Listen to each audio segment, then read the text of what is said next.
you mentioned Etsy, and I want to ask, a lot of people ask, where should I sell my stuff? Now, keep in mind, like, if you are starting a business. If you're starting, like, let's say you have 5-10 items that you want to put up that you're really excited about, go with Etsy.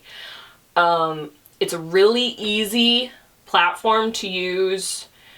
They've updated it a little bit. It's a little easier. There are more options, yada, yada, yada. I've been running my own business. I'm not going to say I've been in the business. That's stupid. I've been running my own business for 8 years, and it got to the point for me with Etsy that I couldn't do it anymore. I actually could not afford to be on Etsy anymore. Because, and if you're in the craft community, you probably know what the deal with Etsy is, at least this past, year.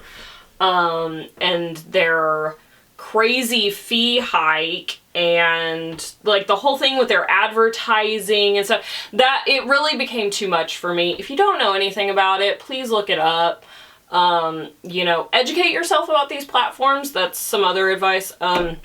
I think if you're starting out, Etsy is wonderful. They make it really pretty easy to start selling. Mm-hmm. But I think if you've been doing this for a while, you might want to think about switching platforms and do your own research and figure out, hey, is this financially going to work for my business? Is this going to work for me? Right now I'm on Shopify and it's been wonderful, but it is a little bit more work than Etsy. There is a lot of website updating that I have to remember to do. I have a newsletter that I have to remember to do. And the other day, I actually forgot to mention something in my newsletter. So it's like, it's kind of more to keep track of.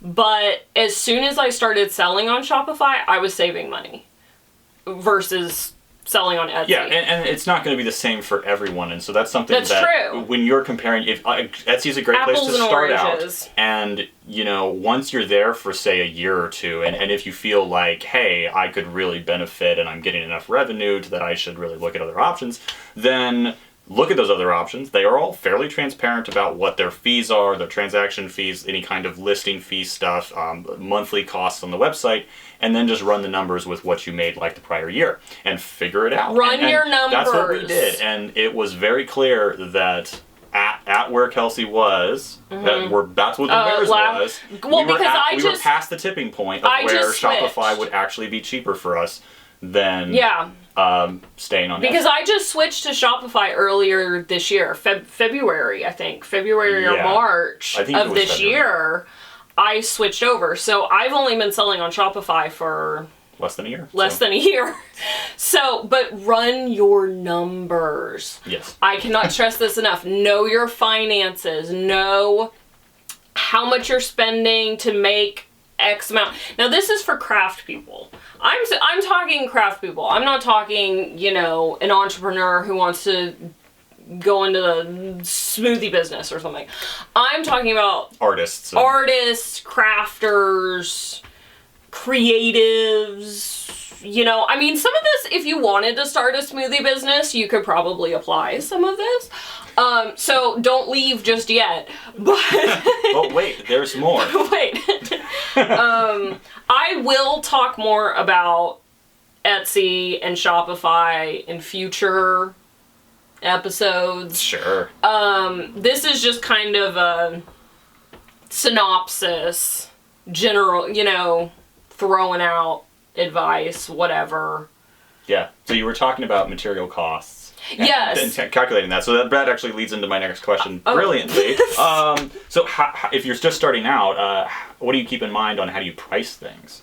Because I think people are all over the place, especially at the beginning, and so are we. It's kind of like trying to figure out where that point is.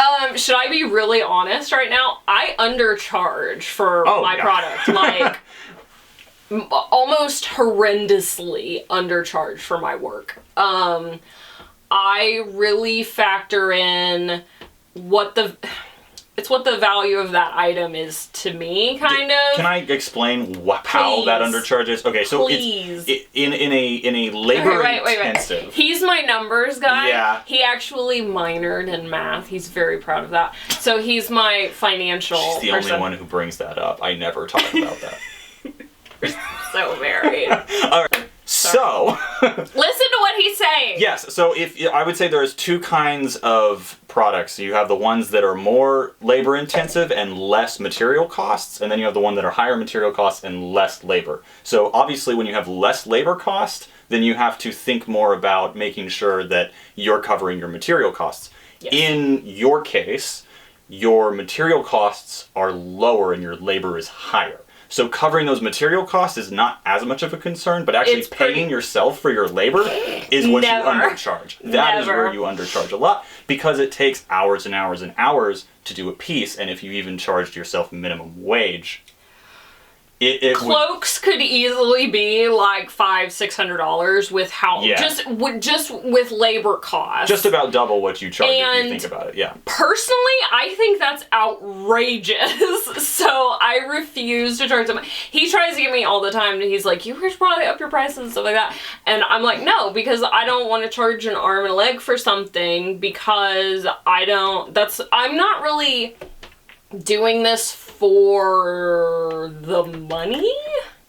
It's like a soul kind of fulfillment, but I also get really excited when I get orders. So it's like, it's kind of about the money, but at the same time, it's more, I'm happy because I'm designing things and I'm making cool things and you guys think it's cool.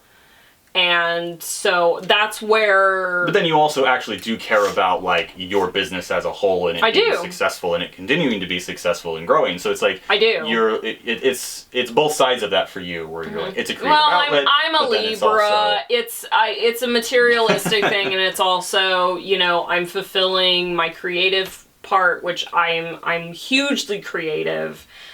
And so that's a huge part of my life. And so it's like, it's kind of fulfilling a lot. And, I can go to the thrift store and go to the bookstore and get Starbucks and stuff. And so it's like, it's happy, but there's a lot of things that I want to do to grow the business. There's a lot of product that I want to make, which we'll get into later. But Futurescape episode. I forgot what we were talking about. Oh, no, we're good. So that was... Are we on track still? So on to the next thing, asking a question, and I feel like tabling this for another one, because it's all about creativity and how to be inspired. I feel like that's a totally different episode. I think that's a whole other episode. I think that's like a whole episode by itself. Agreed. Is like how to stay creative and how to deal with creative block and stuff. Absolutely. Yeah. Table. Look forward to that. Yes. So let's say someone has a business already. What are my next steps? What now? So how do I grow my business? Well, typically I would probably say you need to go out into your local community. You need to do vending events. You need to visibility. Visibility, yes. Yeah. But we're in a pandemic, so get online. I hate Instagram. I hate Facebook as much as everybody else. I hate their algorithms. But pay for advertising. It does work. It does work. It's maybe not as, extravagant or whatever as they might make it out to be, but it does work. It does bring new people. It shows new people your work. Even $5 over 2 days is $10, and you could reach a couple of thousand people. So it's like, but advice to myself, stay on top of how much you're spending and don't put all your money into advertising. I'm guilty of that myself. I get excited when I see the new faces coming into my Instagram, and, you know, there's new buzz and there's new people visiting the shop. I get excited, and then I'm like, boost that post, boost that post, boost that post. And that's bad. Don't. I think it's really important to have some restraint, as you're saying. And so set a budget. Instead like of saying, a monthly oh, budget. I'm going to promote my last 10 posts, instead craft one really solid post, or like a slideshow or a video. Slideshows are great. Slideshows are great to promote. But if you have the ability and the skill to cut together a decent video, that's really good for advertising. There's the new Instagram Reels, because they wanted to compete with TikTok or whatever. Right. Make a TikTok video and then post it on Instagram. You can post it to your Instagram feed with the music attached to it, and then subsequently you can share it if you have a Facebook page, or if you have a personal Facebook page, you can share it from there.